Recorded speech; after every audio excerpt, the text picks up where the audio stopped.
हिंदुओं के राज्य में, भारत में नास्तिक भी क्यों ना हो, उसको भी कुछ नहीं कहा गया। ये तुम्हारी व्यक्तिगत मान्यता है, तुम आस्तिक बनो नास्तिक बनो, सबको जीने का अधिकार है। बरबस किसी नास्तिक को हमारे यहां आस्तिक नहीं बनाया गया है। किसी नास्तिक को नास्तिक मान के कि तू हिंदू धर्म को नहीं मानता, तुमको जीने का कोई अधिकार नहीं, हम तुमको मृत्यु दंड दे रहे हैं, ऐसा हमारे धर्म में नहीं है। सबसे सॉफ्ट धर्म है जो सबके भीतर भगवान की भावना करता है। और ये हिंदू धर्म नहीं, ये मानव धर्म है, ये प्रत्येक मनुष्य का धर्म है। गीता का धर्म, भागवत का धर्म, रामायण का धर्म, राम का धर्म, कृष्ण का धर्म, ये सब के लिए साझा है। राम की मर्यादा प्रत्येक व्यक्ति को अपने जीवन में धारण करनी चाहिए। राम का जीवन, राम की मर्यादा केवल हिंदुओं के लिए नहीं है, वो गैर हिंदुओं के लिए भी है।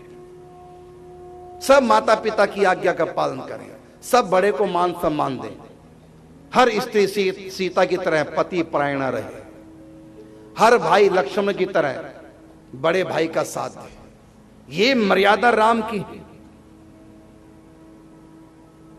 अपनी पत्नी को भी त्याग करना पड़ जाए भले कर दो, लेकिन प्रजा का ध्यान रखो। यदि तुम राजा हो तो अपना परिवार बाद में और प्रजा पहले, राजा के लिए यही आदर्श राम ने प्रस्तुत किया। तो राम की मर्यादा, राम कहीं राजा है, कहीं पति है, तो कहीं पिता है, तो कहीं वो पुत्र है, कहीं वो शिष्य है। जिस भी भगवान राम ने रोल अदा किए, सबकी एक अपनी मर्यादा रखी है। तो राम का जीवन मर्यादा पुरुषोत्तम राम केवल हिंदुओं के लिए मर्यादा नहीं बांधते, वो प्रत्येक मनुष्य के लिए मर्यादा की स्थापना करते हैं। तो राम की मर्यादाओं को सब अपने जीवन में लाएं, चाहे वो हिंदू, चाहे मुसलमान हो, चाहे वो ईसाई हो।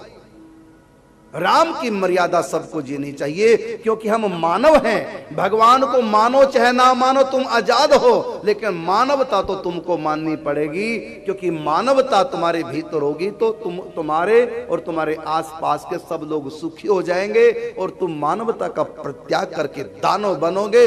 रावण की तरह तुम स्वयं भी परेशान रहोगे और अपनों को भी परेशान कर दो।